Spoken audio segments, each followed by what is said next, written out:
Кемпіртас туралы аңыз. Баянауыл ұлттық мемлекеттік табиғи паркі 1985 жылы құрылған екен. Оған дейін аталған өңір мемлекет қорғауында болмапты.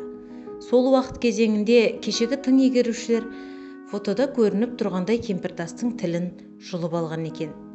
Біреулер өздерінің батырлығын дәлелдеу үшін техниканың көмегімен Кемпіртастың тілін трос байлай отырып вандалдық әрекетке барған. Жалпы Кемпіртас туралы аңыздың бірнеше нұсқасы бар. Бірінде тіпті баба-яга қылып қояды. Қазақ жерінде қайдағы баба-яга? Кейде не болса соған сене беретініміз бар-ау. Тіпті Иван Купаланы Қазақстаннан тауып жүргендер де кездеседі. Негізі Кемпіртасты әрі қырынан қарасаңыз, бірде жас қызға, енді бірде егде татқан әйелге, тағы бірде әжеге ұқсайтыны шын.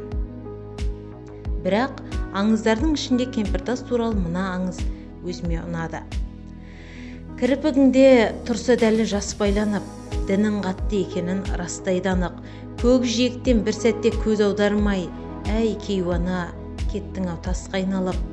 Жанарымнан сорғылап алқызыл таң, жан дүнием, менің де сан бұзылған. Жайыңдығам тас кемпір, себебі мен сен секілді айырылған жалғыз ұлдан.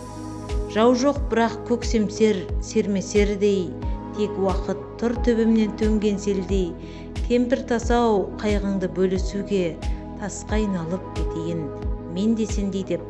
Керекулік бір ақын жырлағандай, Кемпіртас соғыстан оралмаған жалғыз баласын зарға күткен, тасқа айналған ананың бейнесі екен.